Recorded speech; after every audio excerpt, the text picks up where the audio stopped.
Henry Lawson was born in 1867 in New South Wales, growing up in Sydney, but spent most of his childhood and adulthood in Australia's outback. Lawson was a political writer who backed Australian independence and republicanism, as well as criticising the romantic portrayal of bush life in Australian art and literature. Lawson uses language as a means of communication between his stories and the reader in order to convey the idea of character identification. Lawson utilises a variety of language approaches in his short stories, The Drover's Wife, Union Buries Its Dead, and Shooting the Moon, which he does to examine the Australian bush identity, presenting this lifestyle as harsh but full of mateship. Within The Drover's Wife, Lawson expresses the idea of emptiness in the Australian outback, which causes the reader to feel as though it is barren, decaying, and a difficult landscape and lifestyle. Lawson uses distinctively visual images to highlight the difficulties of living in the harsh and barren Australian outback, which enables the audience to empathise with the experience. Two quotes within this text that read, "Bush all around, bush with no horizon, for the country is flat, no ranges in the distant," and another quote, "Nothing other than bush with no horizon to meet the eye." Both support the idea of emptiness in the Australian bush. Lawson uses repetitions such as no, for example, no horizon and no ranges, as well as strong language that draws the reader's attention to what is missing rather than what is present, which creates the idea that the Australian bush is harsh.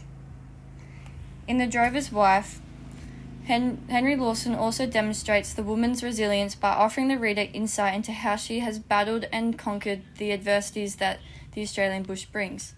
The quotes that read, "worn-out breasts," and another one that reads, "gaunt, sun, brown skin," strengthen the reader's understanding of the woman's endurance, causing them to emphasise with the strong determination required to withstand the experiences of living in the Australian outback. When it comes to addressing Australian identity in literature, mateship is crucial.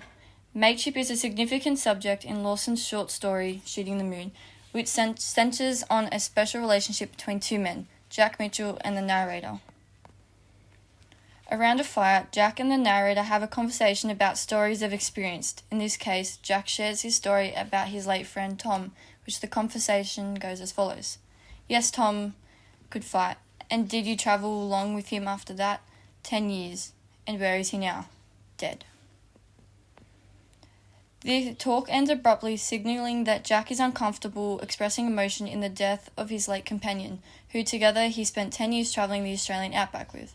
Even after 10 years together, Jack cannot recall Tom's last name, which prompts the reader to assume that Lawson feels that no matter how close you become to someone in the Australian bush, you must prepare to be alone when they pass.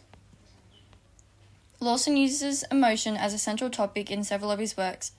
Lawson defies and symbolises the stereotype of Australians as emotionless, uncaring, and uninterested.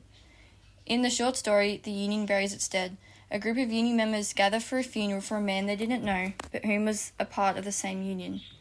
A quote that reads, "Stronger than creed, liquor, on the other hand, is stronger than unionism," is a quote from this text that aims to characterise Australian identity as citizens who lack sentimentality towards union members and have become overly reliant on notions of materialism such as liquor in the face of adversity, and which also employs parallelism to reveal their social culture as too stubborn to show emotion and consideration towards those around them.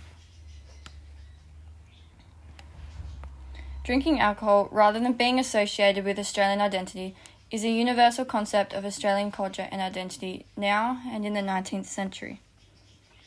In this short story, The Union Buries Its Dead, Henry Lawson addresses the Australian trait through a series of statements and strong choices of language that depict the perception that Australian males are drunk people.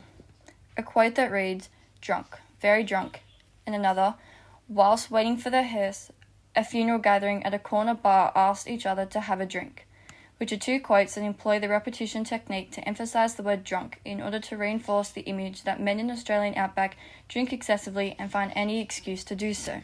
Another quote that reads, "On the way to the cemetery we passed 3 shearers sitting on the shady side of the fence. One was drunk, very drunk," is another quote which uses repetition to prove the statement that Australian men have a strong cultural and individual identity as alcohol-addicted people. To summarise, the Australian identity in Australia's outback is communicated through a variety of themes and language strategies, such as suffering and repetition, to involve the reader in feeling, seeing and understanding the ideas Lawson communicates. Within The Drover's Wife, Henry Lawson utilised an identification strategy in which he did not give the drover's wife a name. As a result, she was either identified as the wife or a woman, forming a clear identity of this character. Many of Henry Lawson's short stories were written to depict the lifestyles and experiences of individuals living in Australia's outback, giving the reader a wide grasp of Australian identity and culture.